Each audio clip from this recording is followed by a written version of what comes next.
You wear a sweatshirt with your own name on it? Well, it is a real school. Okay. I like In that Topeka, one. Kansas. The Fighting I like Ichabods. that. Yeah. I've been to There's Topeka. a I've never Mazzulla, Montana. Huh? There's a Mazzulla, Montana. That's not the same. It's not. It's not the same spelling. Is it spelled the same? No. I No. don't think so. Good try. That was a good try. I know. I got it. No, you're good. Jalen practice today. Yeah. Everyone else good to go. Yep. What was the focus today? Just continuing to build the habits offensively. Continue to keep our defensive principles, at the same time stay open-minded to things that we can recognize throughout the game. And situational basketball, I think, try to do it throughout the entire year. But today we focus more on just situational stuff. We've executed some stuff at the end of the quarters pretty well, but we've missed some stuff throughout the year that we got to execute in certain situations. So big emphasis on situational basketball. What's this week like for you? Obviously last year was a little bit more of a scramble, but are you talking to Brad daily? Are you kind of talking to different guys? Kind of looking ahead to Thursday. Things might happen, might not happen, but what's kind of your role in it all? Do you talk to Brad at all? No, I mean, we talk, obviously. We talk every day. But really just kind of listening, understanding. I think, like I said before, the most important thing for me is never being a coach that always feels like we have to have something. And very comfortable with our roster, very confident with 1 through 17, and everybody on our roster has done something to impact winning, and that's the most important thing. And so that's kind of my focus. Yeah, that's kind of what you relate to Brad, is that you guys have enough. Yeah, I mean, it's his job to, obviously make that decision, but I never want to be a coach that feels like you always have to have something else, and more about just focus on what we want to make better. So that's kind of where I'm at, and, he does what he does. Brad said when he talked to us like a month ago, he said basically he doesn't want to take away from what you guys have, the locker room and everything like that. What is there to preserve there in the locker room? I mean, one, I think character.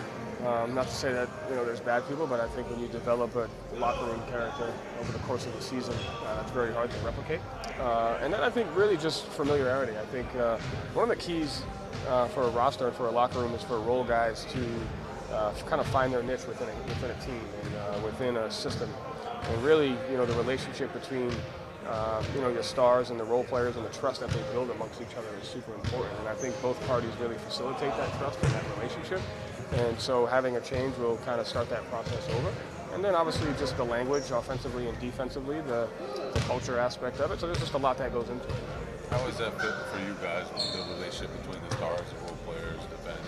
I mean, it's really that comes down to them, like their ability to, trust one another, to have an impact on each other, to understand the relationship between 2- and 3-man parties on how they can impact each other offensively and defensively, the connectivity and the communication. So that's just, they do that consistently, whether it's in practice or games, and that's something that you can't really replace.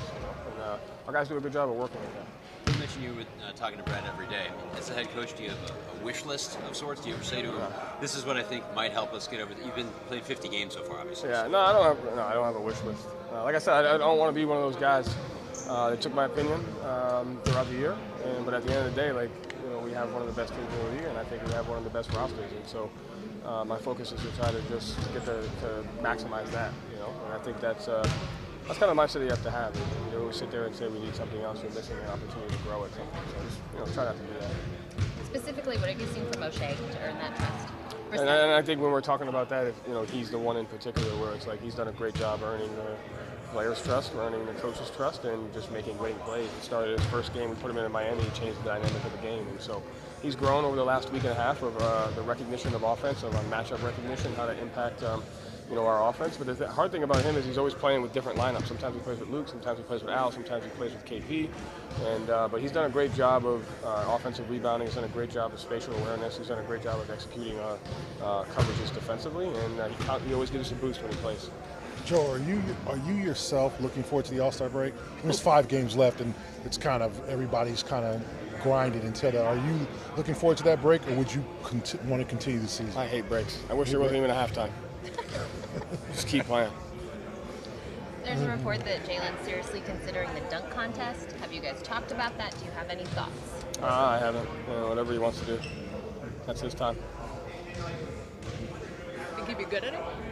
Sure he would be, yeah. He'd be probably good at anything he tries. What is that? Thank you, Joe. Oh, okay. What was that experience like last year for you coaching the All-Star team, and what did you kind of get out of that?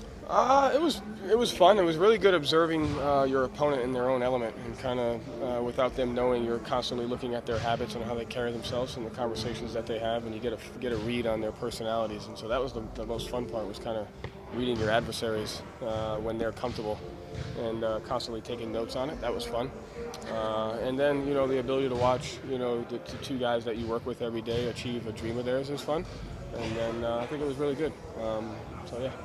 You say that, is that a joke, or how serious I'm being are dead you serious. that you were? I'm being dead serious. So what were you picking up on? Just from- body from the language, players? habits, conversations, thought processes. The things they try to orchestrate during the game, or their comfort levels are within the game. And any little piece of information you can extract to use to your competitive advantage, I think is important. So I hope to get back there one day so I can continue to do that. I laugh 'cause